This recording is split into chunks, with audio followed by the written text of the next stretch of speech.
Okay, good morning mga kaagri. Nandito po tayo ngayon sa ating sitaw farm para mag-harvest.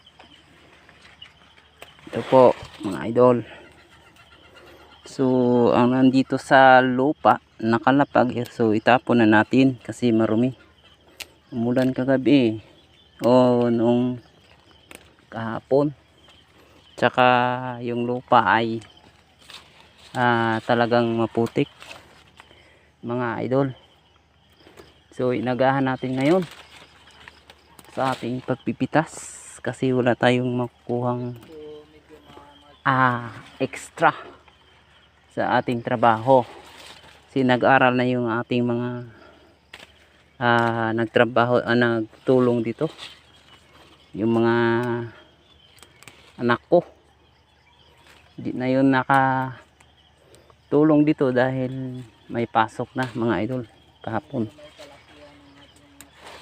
Simula na po yung kahapon ang pasukan ng ating school. So ngayon bali dalawa lang kami po mga idol nagpipitas dito. So nagkaroon tayo ng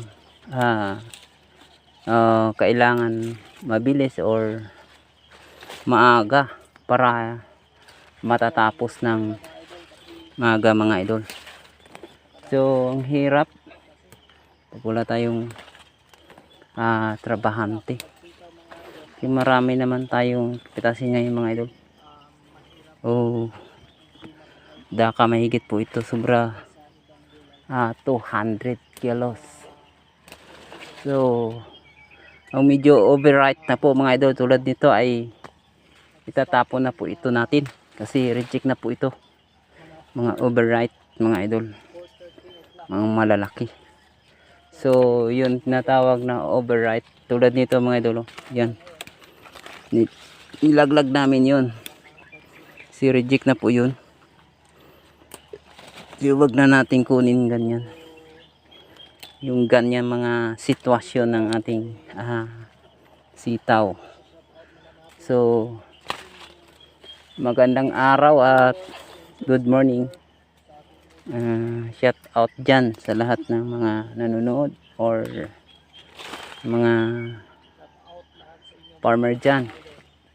Say good morning mga idol. So tanim po tayo para tayo ay biyayaan ng ating Panginoon.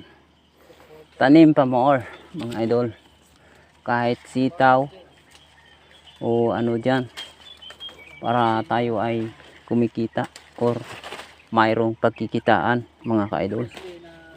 So ito po ang trabaho namin para tayo ay kumita, para ang kita natin ay kailangan natin sa ating pamilya mga idol. So po, patuloy tayo sa ating trabaho.